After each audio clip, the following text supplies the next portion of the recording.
Good evening and welcome to the Franchise Tag Podcast with me, your host, Freddie Hall, joined by Adam for a nice short show because we've had breaking news today in the last few hours. Stefan Diggs of the Buffalo Bills has been traded to the Houston Texans.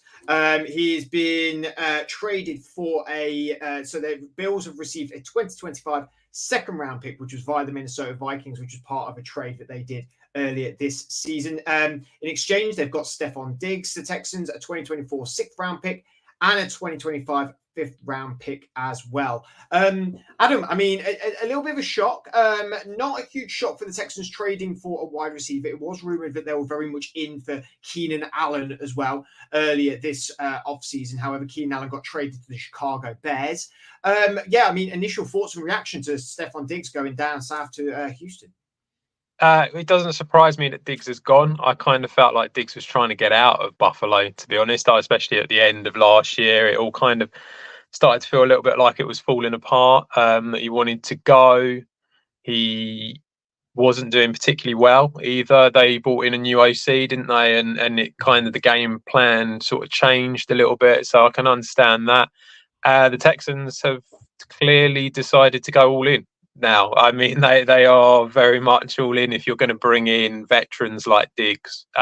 So because of that, you have to think it's another weapon for CJ Stroud. I don't think it really changes much, to be honest, for the other wide receivers. I think that Stroud's going to use the other guys. He's now got 3 weapons instead of 2, and they're all going to get used a lot at wide receiver. You've got Dalton Schultz there as well. You've got a decent run game with Joe Mixon. Yeah, I mean, they now look like a team that are going to be very hard to beat in the AFC South.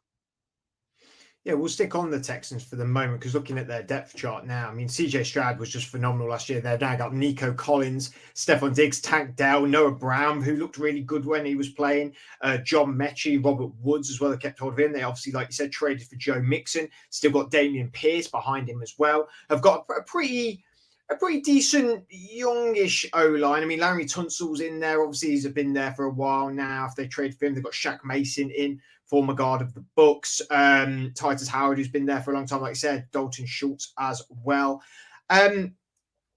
When you have a rookie quarterback like you do in CJ Stroud, do you think more teams need to do this where they need to sort of invest their money in everything else? Because, you know, only time will tell with when they extend CJ Stroud. Obviously, they've got the 5th-year option, but as we know with quarterbacks there, they like to get renewed early. And obviously, from what we saw from CJ Stroud last year, he's going to get big money. He may reset the market, if anything, in Houston.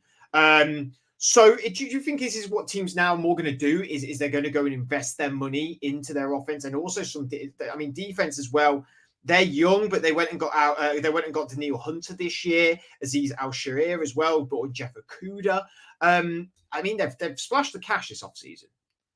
Yeah, I mean, them 3 free agents that you just said on the defense are great pickups. They're guys that pretty much most teams would want. So that's exactly the idea. I think you do when you have a rookie quarterback. I think you have 2 options. I think your options are that you sit them and let them get the experience behind a veteran because they need that.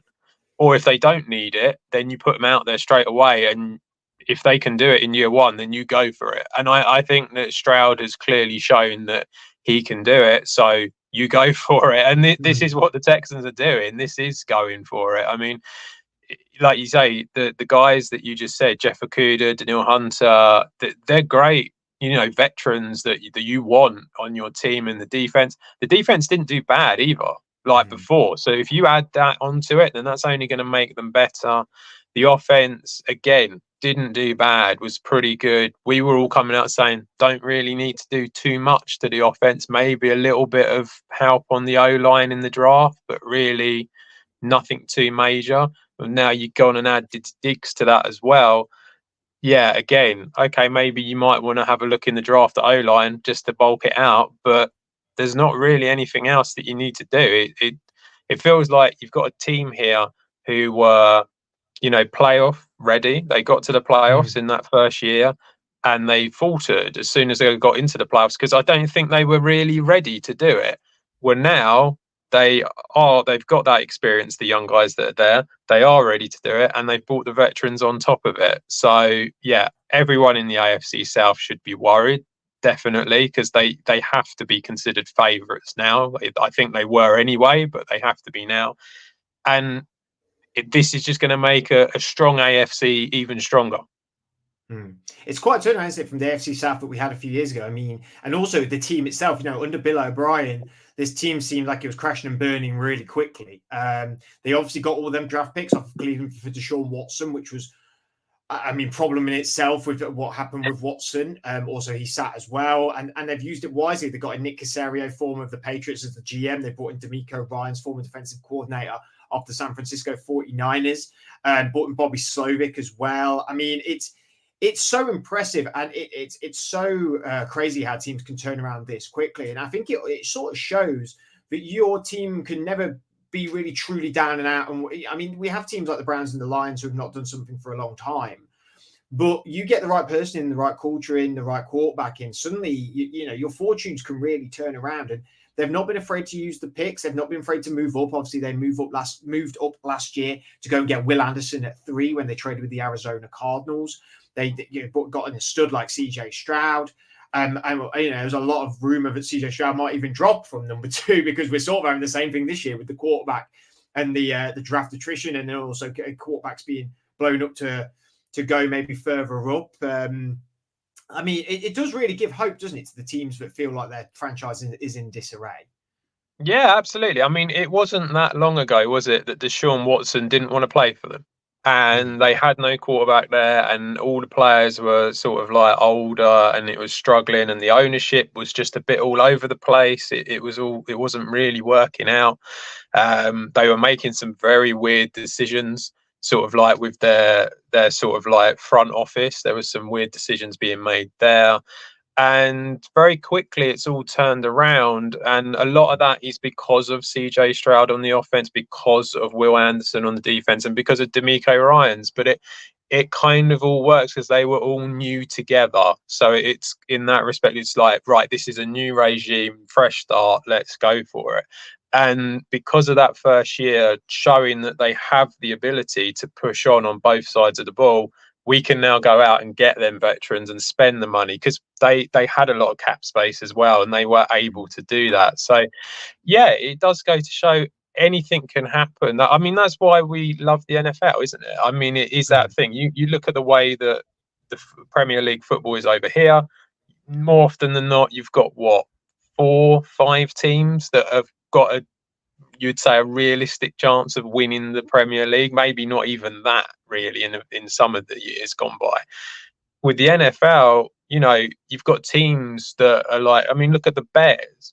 The Bears have struggled the last few years, but all of a sudden, they've now looks like they're going to get the number 1 pick with the quarterback. They've got Keenan Allen, DJ Moore. All of a sudden, the offense looks amazing, and everyone's saying, yeah, it might. You know, you're going to have growing pains with a new quarterback. Of course you are. But you could be the Texans next year, sort of thing. That could entirely be possible. And, you know, there are teams out there that have really struggled that can just change it in a couple of years. So, yeah, it's possible for anyone.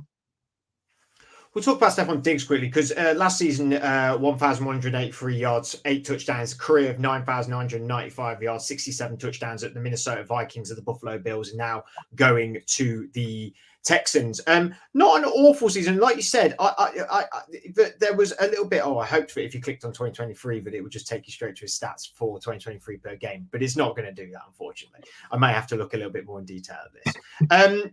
So if I just quickly have a little look here, because like you said, it almost felt like he had sort of a very poor back end of the season, and it was almost like, you know, he had 1, 2, 3, 4, 5 out the first 7 games. He had 500-yard games, 3 touchdowns coming in week 4 against Miami as well, and then the back end of the season, I mean, week 10 onwards, only reached over 50 yards once, only had 1 touchdown.